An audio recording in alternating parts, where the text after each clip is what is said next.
Hi, good morning. Welcome to my Wednesday devotional. I'm so glad you're here, and I thank you so much for watching. Today, as you know, it's been very snowy, windy, cold, in so many parts of our country. So I'm praying for y'all, and I really hope you guys are being safe and staying warm out there. For here it's been windy. We've had snow flurries. It's a little bit crazy, so definitely wanted to get this video recorded and uploaded onto YouTube, so it'll be ready. Because as you know, I record this ahead of time because we might lose power and some other things like that. So I'm just glad that I could do this today. And like I said, I hope you're safe and warm wherever you are.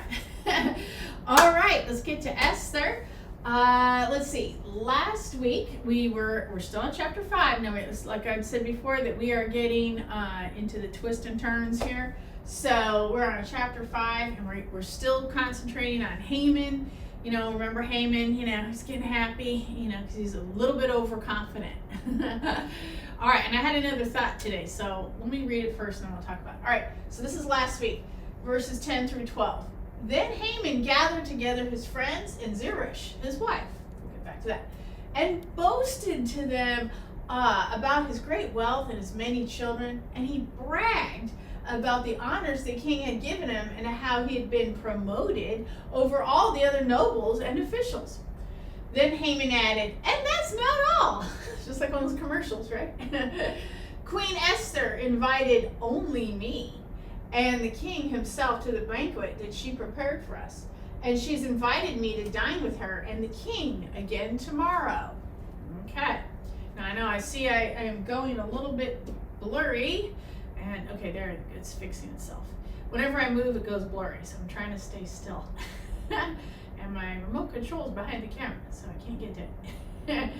All right, let's see if it settles down. All right, here we go. So this is today's verse 13 and 14. Then he added, but this is all worth nothing as long as I see Mordecai, the Jew, just sitting there at the palace gate. Verse 14.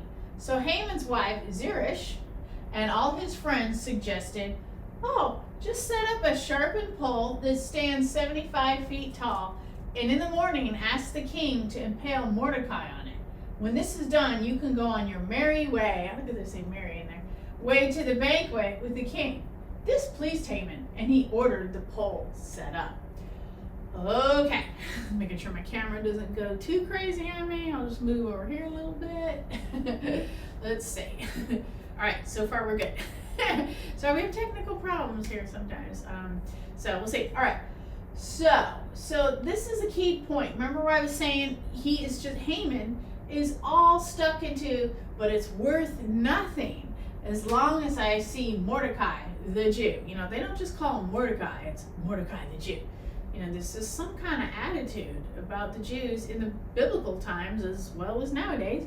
I don't know why, but anyway, so, Haman is just so caught up in the fact that Mordecai is just not going to bow down to Haman. It's just not going to happen. Mordecai, even though it's not said, it's implied that Mordecai is only going to really bow down before the Lord, Again, this is the only book of the Bible that doesn't mention God, so, it's implied. We have to just kind of read into that. But anyway, it's all worth nothing.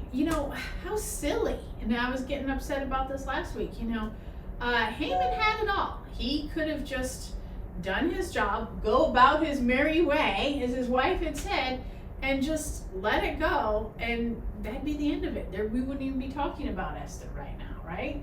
But no, Haman has to focus on one tiny little detail. So what? Is what, I want to feel sorry for Haman, but, he's being so foolish right now.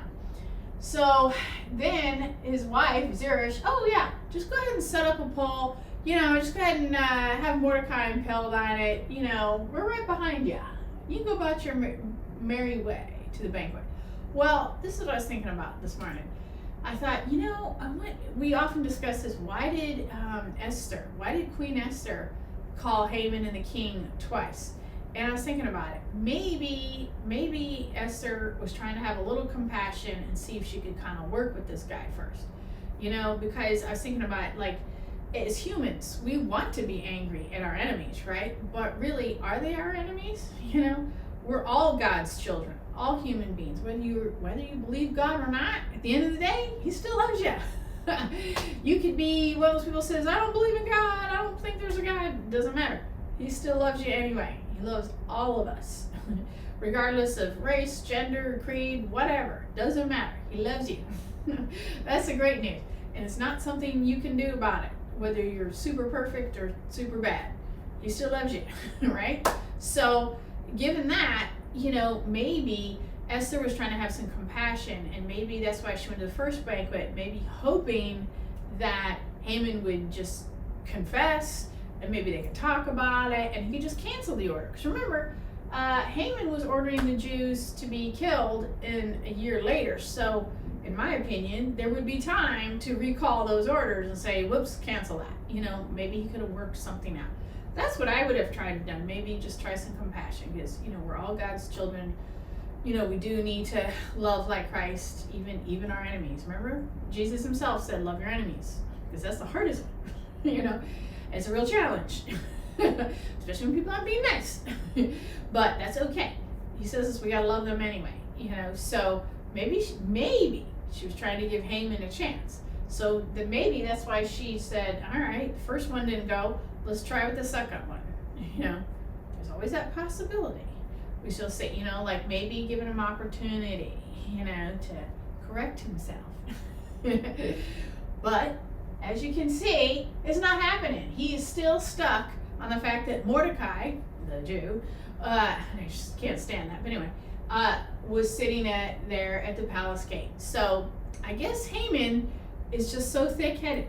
He's just not seeing how he needs to just let it go, and just be nice, and even better, confess.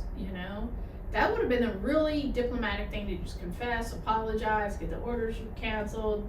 Would have been fine. But nope. His wife and his friends, got on that bandwagon. Oh yeah, just go ahead and set up a poll, and you can go ahead and impale Mordecai on it in the morning. Because this was late. This was the night before. Okay. So what happens next? All right.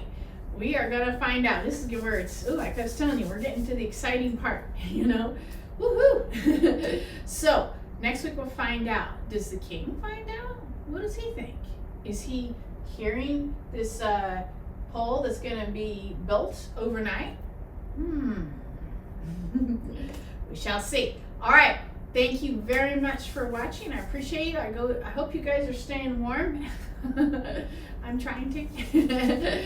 And that you guys, like I said, this is for my Wednesday morning devotional. So hopefully you guys are back to work, and everything's turned on and everything's great to go, and had a great weekend. Okay. Thank you so much for watching. We'll talk to you next week. All right. Bye-bye.